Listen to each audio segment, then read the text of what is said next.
Shalom, shalom, bien-aimés, shalom, shalom, les mamans vertueuses, shalom, les hommes de Dieu, ceux qui m'entendent, que le Seigneur nous bénisse, qui nous donne la force de le servir, qui nous donne la force de faire toujours sa volonté.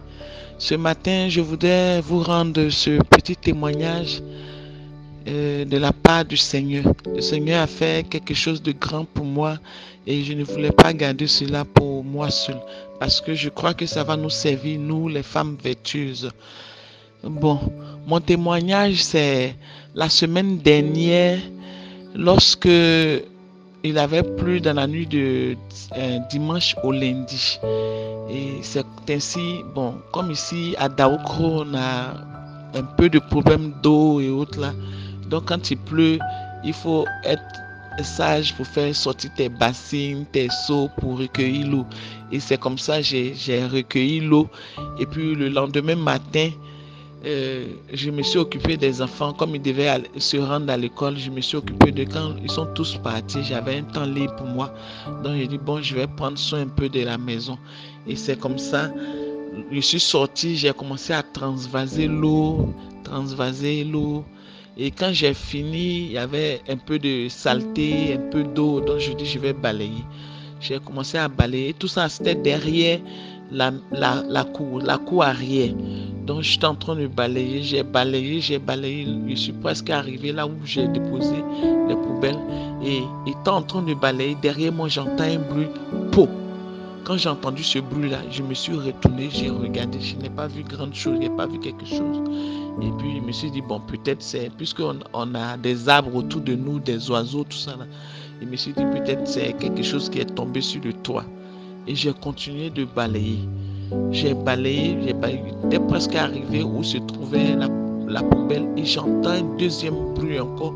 Mais cette fois-ci, c'est sur moi. Ça a tapé du côté de mes côtes.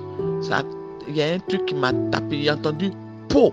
Quand j'ai entendu le pot là, j'ai senti une douleur au niveau de mes côtes.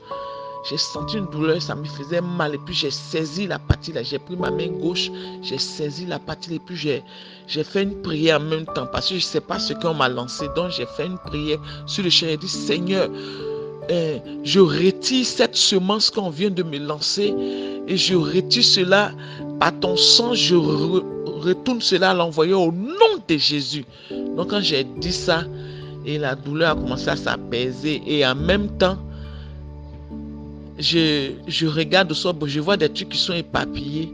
Et puis quand j'ai dit ça, et puis de peur que la chose vienne encore taper ma tête, je me suis replié vers le mur. Et j'ai longé le mur puisque je ne voyais pas ce qui m'a tapé. Donc j'ai longé le mur et puis je suis rentré dans la maison. Je suis rentré dans la maison, je suis monté sur la table à manger. J'ai mis la chaise, je suis monté, puis j'ai essayé de tirer ma tête pour regarder par les vitres là, au dehors. J'ai commencé à regarder autour de moi. Je regarde, je vois au dehors, il n'y a personne, à part une dame qui allait faire le marché, qui venait avec son sachet de marché, elle rentrait chez elle. Et dans une autre cour, des gens qui étaient dans la cour, qui causaient, qui bavardaient. Je ne voyais pas d'enfant, je ne voyais pas un homme, ni en tout cas quelque chose ou quelqu'un qui allait être dehors en train de lancer quelque chose. Je n'ai pas vu grande chose, donc je suis descendu. Puis je suis reparti à mon travail. Donc, lorsque j'ai saisi le balai, et puis je me posais la question, je dis, mais Seigneur, c'est quoi on vient de me lancer? C'est quoi? Et j'entends une voix de l'intérieur qui me dit, ne sais-tu pas que votre robe est un anti-balle? Et puis je me suis arrêté. Et j'ai reposé la question encore. Il dit, Seigneur, c'est toi qui es en train de me parler. Si c'est toi qui es en train de me parler, je veux mieux comprendre. Et il répond, il répète encore, il dit, ne sais-tu pas que la robe que tu portes là est un anti-balle? Et il faut reconnaître que j'avais porté ma longue robe. J'avais porté une longue robe et puis j'avais attaché mon foulard sur ma tête. En tout cas, je me sépare pas de ce foulard là.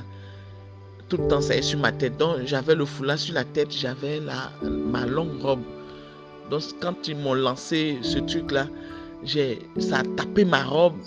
J'ai senti la douleur sur le champ quand j'ai prié et je n'ai plus rien ressenti. Mais la chose s'est éparpillée dans la cour. et j'ai pris le balai, j'ai essayé de rassembler ce qu'on m'avait lancé. Et lorsque j'ai essayé de rassembler, je regarde, je vois des débris de fer rouillé, de gravier, de trucs, de rouille. Et j'ai dit, ah, donc on m'a tiré dessus alors. Papa, si tu parles de anti-balle, c'est qu'on m'a tiré dessus. Et puis, j'ai commencé à glorifier le nom du Seigneur. J'ai commencé à glorifier le nom du Seigneur. Mais l'erreur que j'ai commise, je n'ai pas pris de photos. Lorsque j'ai rassemblé, je n'ai pas pris de photos. J'ai balayé pour mettre dans les déchets que j'avais rassemblés. Puis, bon, j'ai ramassé, j'ai mis dans ma poubelle. Et c'est comme ça, le Seigneur m'a protégé. Il m'a gardé de la balle qu'on m'avait tirée spirituellement. Et le Seigneur m'a épargné de ça. Pourquoi? Parce que j'avais porté ma longue robe. Et cette robe, lorsqu'on nous demande de porter, on pense que bon, c'est des robes qu'il faut porter simplement, des robes qu'il faut porter comme ça.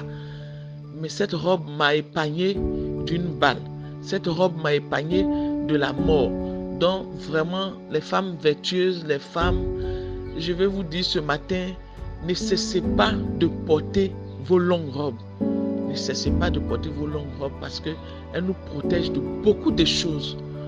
Que le Seigneur nous bénisse. Si mon témoignage a pu toucher quelqu'un, que le nom du Seigneur soit glorifié. Si tu avais l'habitude de porter des robes courtes ou bien des choses qui ne sont pas à la gloire de Dieu, sache que le Seigneur t'interpelle ce matin. Fais de telle sorte que tu puisses porter des longues robes pour te protéger, pour plaire à ton Dieu et non plaire à un homme. Je me souviens quand je portais ces robes-là et puis je partais là où j'allais au culte avant, dans les églises de la voilage. Quand je partais là-bas, ces hommes de Dieu me disaient comme ça, ça c'est quel accoutrement, ça c'est quel habillement ça. Ils se plaignaient de ce que je portais mes longues robes. Mais aujourd'hui, j'ai compris pourquoi est-ce que je dois porter ces longues robes. Et je ne cesserai de les porter jusqu'à ce que le Seigneur revienne. Shalom, que le Seigneur nous bénisse. Amen.